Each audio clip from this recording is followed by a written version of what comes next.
kilala tayo mga Pilipino na masayahin.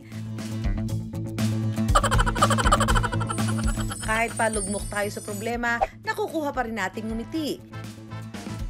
Ka-wonder, paano na lang kung ang iyong problema ay ang mismong pagngiti? Muga na po sinitin ko kaya kasi ako na nagbubunot eh. Sabi mo, papabunot ka na. Ayaw. Ngayong buwan ng Pebrero, hindi lang araw ng pag-ibig ang dapat nating ipagdiwang. Ito rin kasi ang panahon na dapat pinagtutuunan natin ng pansin ang pinakamahalagang bahagi ng ating katawan, lalo na sa pagngiti at kainan. Ito ang ating ngipin. Malulusog na ngipin. Kaya ngayong Oral Health Month, ang tanong na ating pipiliting sagutin, I wonder, ano ang kasalukuyang lagay ng ngipin ni Juan?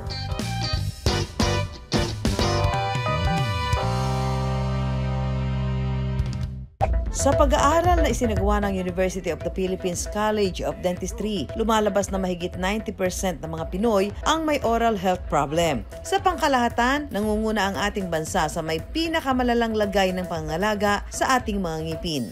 Tulad na lang sa kaso ni Emelita, ng asawa niyang si Rogelio, at ng 26 na taong gulang nilang anak na si Romy, na sa tuwing ngumingiti, imbis ng ngipin, puro gilagid ang nakikita dahil sa pagkabungi. Ayon nga sa isang pag-aaral ng Global Burden of Disease Study noong 2016, lumalabas na mahigit 7 milyon pang mga Pilipino hindi ugali ang magpakonsulta sa dentista.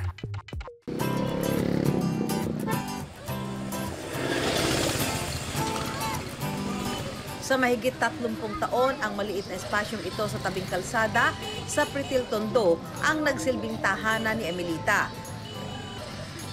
Pagtitinda ng sigarilyo at kuminsay pagtanggap ng labada ang kanyang ikinabubuhay. Dahil sa hirap ng buhay, may mga kagamitan daw sila na kailangang pagtiisan at pagsaluhan. Isa na rito ang nag-iisang toothbrush na gamit ng 4 na miyembro ng pamilya.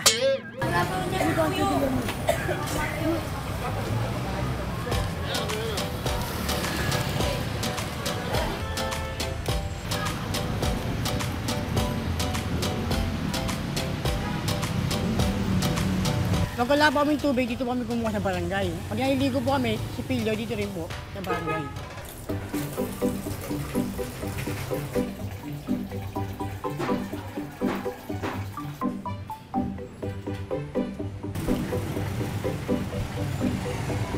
Naliligo ko na!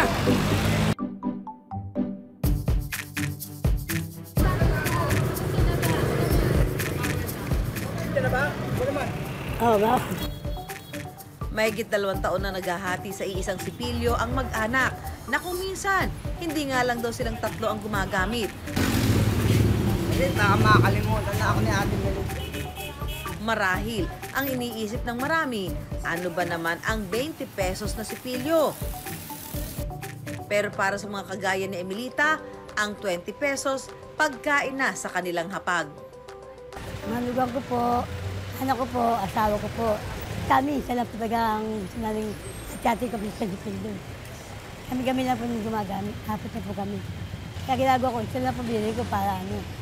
Kasi pag bibili po sila, may lumawala po.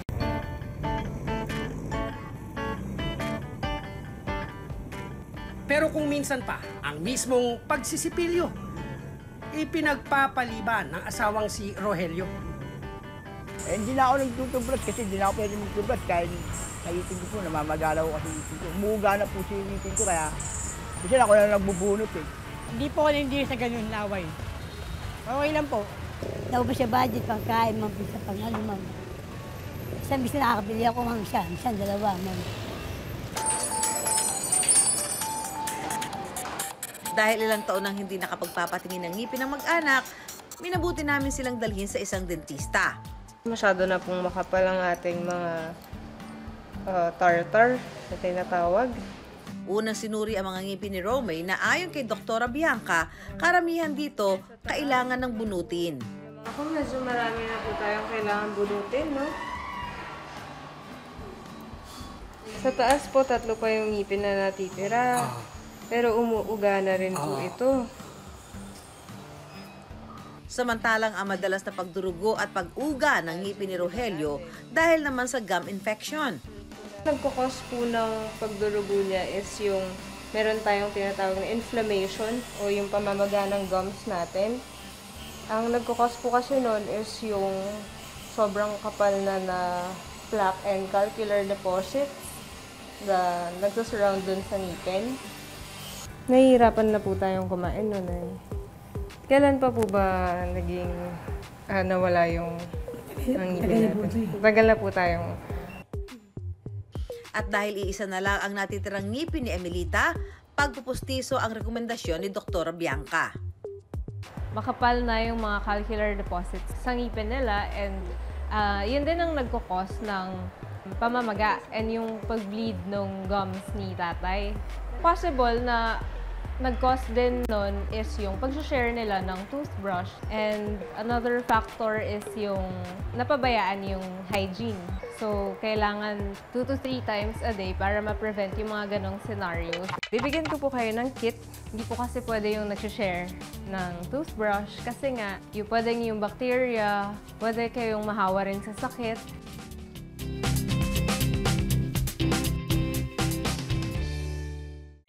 Sinasabing ang bibig ang pinakamaruming parte ng ating katawan.